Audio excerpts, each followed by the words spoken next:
Hello friends, welcome back to our channel Mahavir study point. आज हमारा science का topic है पीएच स्केल। पीएच स्केल क्या है? सबसे पहले हम लोग इसका फुल फॉर्म जान लेते हैं। तो पीएच पीएच का फुल फॉर्म पहले हम लोग जान लेते हैं। पीएच का फुल फॉर्म होता है पोटेंशियल ऑफ हाइड्रोजन। अच्छा, पीएच का मतलब क्या है? पीएच यह जो स्केल है यह बताता है कि कोई भी चीज़ कितनी अम्लीय है और कितनी क्षारीय है। सिंपल लैंग्वेज में हम कहें तो किसी भी चीज़ के अम्लीयता और क्षारीयता के बारे में बताता है। पीएच स्केल की खोज किसने की थी? बहुत ही इंपॉर्टेंट क्वेश्चन है, पूछा गया है कि पीएच की खोज किसने की है। तो सोरेनसन द्वारा खोज की गई थी 1909 ईस्वी में।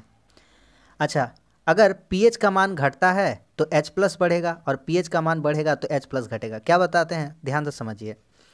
अच्छा, जो पानी होता है हम लोगों का पानी होता है उदासीन। वह ना तो अम्लीयता होता है और ना ही क्षारीय होता है, न ही अम्लीय होता है और ना ही क्षारीय होता है। उदासीन होता है, जो वाटर होता है उदासीन। और इसका मान कितना होता है? इसका मान होता है एकदम आपका 7। अब जैसे जैसे आप 7 के नीचे आते जाएंगे वह चीज़ उतनी ही ज़्यादा अम्लीय होगी। जैसे हम बात करें बैटरी का तो वह बहुत ही ज़्यादा अम्लीय होता है, प्रबल अम्ल होता है। जैसे हम बात करें नींबू का रस का तो वह भी बहुत ही ज़्यादा अम्लीय होता है।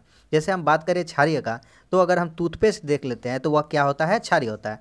तो जैसे जैसे 7 से इधर जाएंगे, 7 से जैसे जैसे हम आगे बढ़ेंगे तो हमारी क्षारीयता बढ़ती जाएगी, और जैसे जैसे हम लोग 7 से नीचे उतरेंगे यानी पीछे जाएंगे तो हमारी अम्लीयता बढ़ती जाएगी। अब कुछ इसका हम लोग एग्जाम्पल देख देते हैं पीएच का, जो बार बार परीक्षा में पूछा जाता है। देखिए, कुछ यहाँ स्केल वैल्यू लिख लिए हैं जो पूछा जाता है आपका परीक्षा में। एसिड रेन का पीएच वैल्यू कितना होता है? तो एसिड रेन का पीएच वैल्यू होता है 5 से लेकर 5.6 के बीच में होता है। एग्जैक्ट मान इसका नहीं दिया हुआ है, 5 से लेकिन 5.6 के बीच होता है। लेमन जूस हम और कुछ नहीं लिए, जितना इंपॉर्टेंट है और जो पिछले परीक्षाओं में बहुत सारे परीक्षाओं में पूछा गया उन्हीं सबको मैंने इकट्ठा करके लिया हुआ है। लेमन जूस, यह जो नींबू का रस होता है उसका 2.2 से लेकर के 3 तक है। ह्यूमन यूरिन यानी मानव मूत्र जो वो होता है वो उसका पीएच वैल्यू क्या है? 6 है। मिल्क, वो हल्का सा एसिडिक है तो इसलिए उसका 6.5 है मिल्क का। ब्लड, रक्त का बहुत बार पूछा गया है एग्जाम में, तो रक्त का पीएच वैल्यू कितना होता है? 7.4।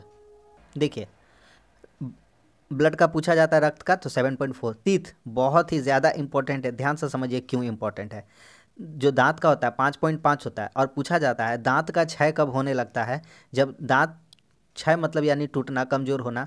तो दांत का अगर पीएच वैल्यू 5.5 से कम हो जाता है तो दांत क्षय होने लगता है। ठीक है, बहुत ही ज़्यादा इंपॉर्टेंट क्वेश्चन। सलाइवा यानी कि लार, ये भी पूछा जा चुका है बहुत एग्जाम में। तो इसका पीएच वैल्यू होता है 6.5 से लेकर के 7.5 के बीच में। विनेगर हम लोग बहुत ही इस्तेमाल करते हैं खाने के चीज़ों में, तो विनेगर का जो पीएच वैल्यू होता है वह 2.5 होता है। और सबसे प्रबल कोई आपका पीएच वैल्यू किसी का है तो वह बैटरी एसिड का, ये 0 से लेकर के 1 के बीच होता है। किसी कभी कभी 0 दिखता है, कभी 0.5 रहता है एग्जाम में, तो जो भी देख लीजिएगा 0 से लेकर 1 के बीच में ही होता है बैटरी एसिड का वैल्यू। ठीक है, तो ये कुछ पीएच स्केल के बारे में जानकारी थी, हमने छोटे वीडियो के माध्यम से आपको देने का प्रयास किया है, क्योंकि बहुत सारे परीक्षाओं में पीएच वैल्यू से इस क्वेश्चन पूछा जाता है। या तो उसका खोज किसने किया था ये पूछ लेता है, या तो उनका वैल्यू पूछ लेता है। तो उम्मीद करता हूँ वीडियो आपको अच्छा लगा। अगर अच्छा लगा तो लाइक करें, कैसा लगा कमेंट्स करके बताएं। हमारे चैनल पर नए हैं तो हमारे चैनल को सब्सक्राइब जरूर करें। अगले किसी टॉपिक में फिर से मिलूंगा, तब तक के लिए धन्यवाद। जय हिंद।